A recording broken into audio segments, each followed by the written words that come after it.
Let's go to our panel now. After an extraordinary weekend in politics, Jason Falinski, former Mackellar MP and former Chief of Staff to Bill Short and Ryan Liddell. Gents, great to see you both. Jason, where do we start? Honestly, what went so badly wrong for the Liberal Party?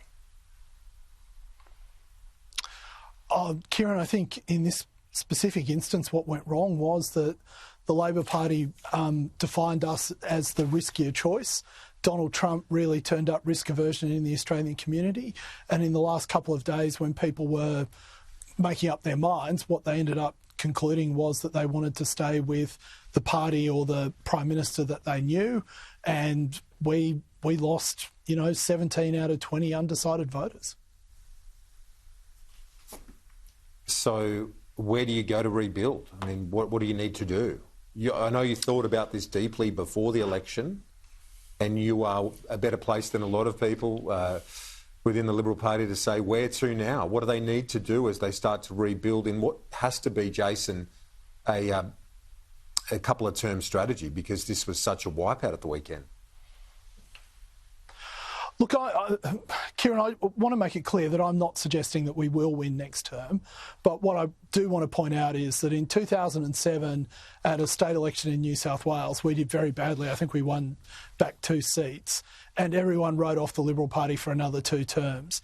And of course, in 2011, we won a famous victory with Barry O'Farrell. So a week is a long time in politics, much less 3 years. So that's the first thing I'd say. The second thing I'd say is that we need to go back and actually work out who we want to stand for, what we want to stand for, and whose votes we're seeking to get. And I think the first thing that we need to understand is that if we are having a fight on economic issues, we're winning. If we're fighting on cultural issues, we're losing. We are the only party that is actually organised or whose electoral coalition sits around economic reform, productivity, improving people's real wages and lifestyles.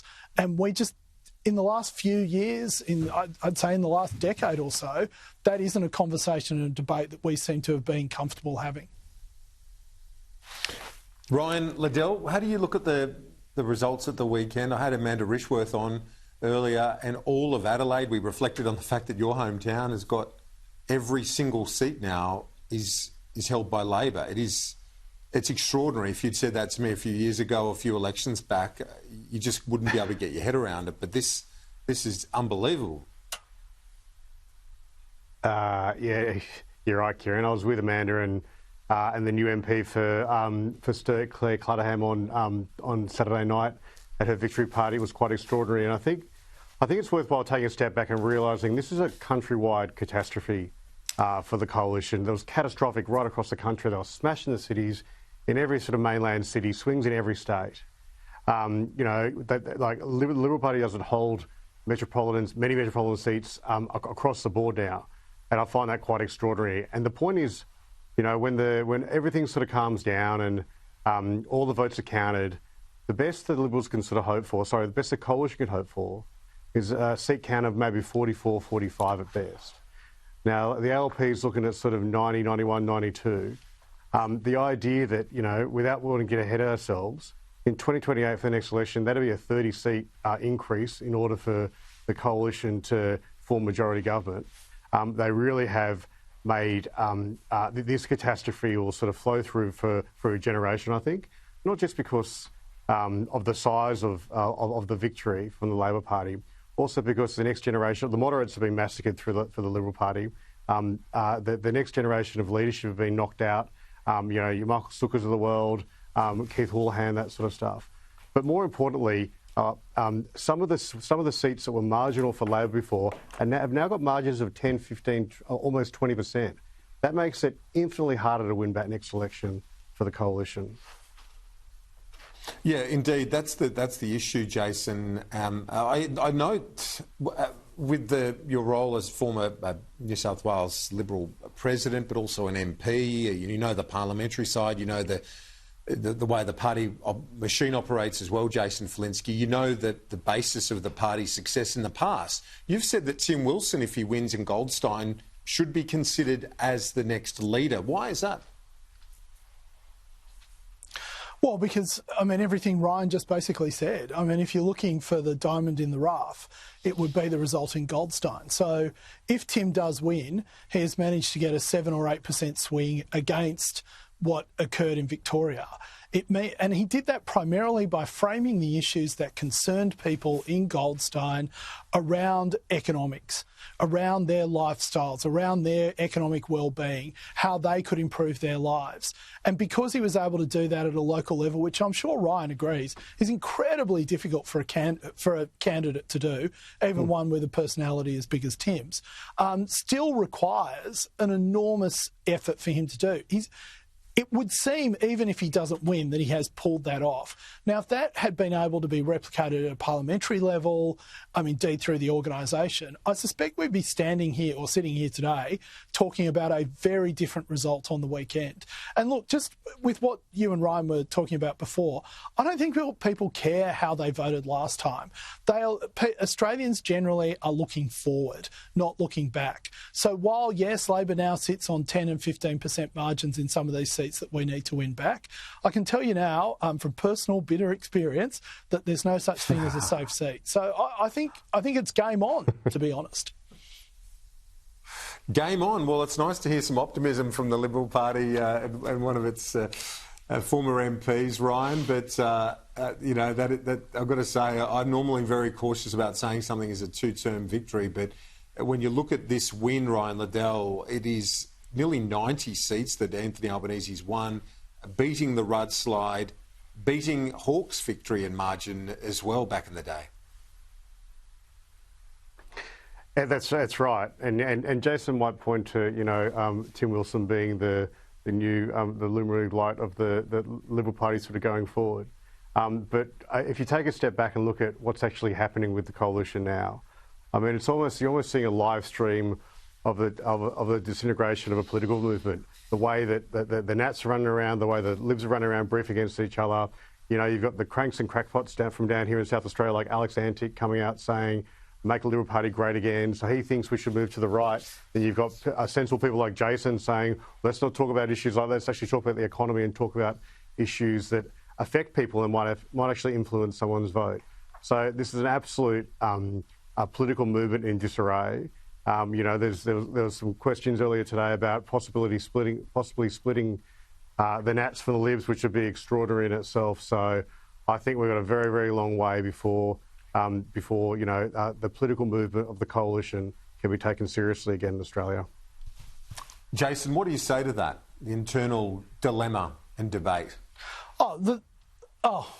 Look, I think internal debate is a good thing, not a bad thing. That's the first thing I would say. Second thing I would say is that this is just typical, playbook of the Labor Party 101, which is delegitimise the opposition, say don't pay them any attention, they're not serious, and therefore they get away without any critique in Australian society. Look, I respect Ryan immensely. I think it's a great line and a great tactic by the Labor Party and by the left generally. But the fact is that the political movement that the Liberal Party represents is one of the oldest in the world, and that is one that says the rights of individuals are important and are critical to the way that any community and society works. Indeed, it is the only way that our society has ever progressed and got better. So the issues, our movement's not going anywhere. The parliamentary party needs to get better. The organisation needs to get a hell of a lot better. But at the end of the day, the people we represent ain't going anywhere, and we're going to keep representing them, and we're going to keep holding the Labor Party to account, no matter how inconvenient that is for members of that party. And we know, Ryan, that the two major parties, they've both had their low points in recent times, and from bitter experience yourself, you've been around the place a long time. It's taken really a great deal of discipline in this last term to ensure that this sort of result is possible. You can't have that disunity which can really kill a political movement. That's right. And just quickly on Jason's point, I don't think the Labor Party needs to do much to delegitimise, the coalition. I think they did a pretty good job of that on Saturday. But putting that aside, unity is critical, as we both know, when it comes to keeping in place the structure of our major political parties. And to Peter Dutton's credit, he did a very good job of that, keeping the party united post 2022 and the bruising sort of result that was. but you can't have unity at the expense of ideas. And the idea that you can't, that you run a political party as a bit of a sort of internal sort of dictatorship with a leader's office and the leader knows best and portfolio ministers and staff aren't involved in that policy development process, where things aren't stress tested in the way that they should be stress tested before they're sort of taken public. That's what we saw during the campaign, in my view, from the coalition. It meant things were half-baked. It meant things weren't ready. And that's something I think will be one of the hard lessons that the coalition has to learn from this campaign. Yeah, and they've got to try and hold on to some of these seats. And I know, Jason, I've got to get your thoughts finally on someone like Zoe McKenzie in Flinders. You need to elevate a young woman like that, talented individual, but the problem right now is we don't know whether she's going to hold the seat. So this is this sort of limbo that the Liberal Party's in right now. Oh, but, Kieran, that's 1 or 2 weeks. It's a 3-year process. I'm sure Zoe will get returned. I'm sure Giselle will get elected in Bradfield. There are a number of good people that are coming into the parliament. We've lost a lot of good people as well, don't get me wrong. And yes, I agree with Ryan. I think that that unity at the cost of ideas, it did cost us during the last term, and we did see a lot of ideas go to market that hadn't been stress tested internally, and that was of great cost, and also added to the idea that we were the riskier choice to make. So I think Ryan and I are in agreement on that point at least. But you'd be going Wilson over someone like Angus Taylor. That's your view.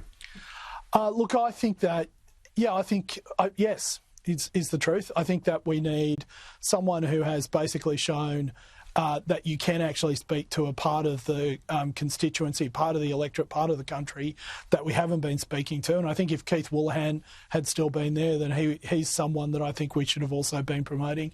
Zoe McKenzie as well. All these people are very good people who know how to speak to the people whose votes we want to get and what they're interested in. And Taylor doesn't, no? Is that what you're saying? No, I'm just saying that. I'm not saying that at all. I just think that Tim is better placed to do that at the moment than maybe anyone else. But look, Kieran, he hasn't been elected yet. That's the other thing we've got to keep in mind. No, that's true. Yeah, true. Jason and Ryan, we've got to let you go. Thanks so much. And we're talking about that seat in Bradfield.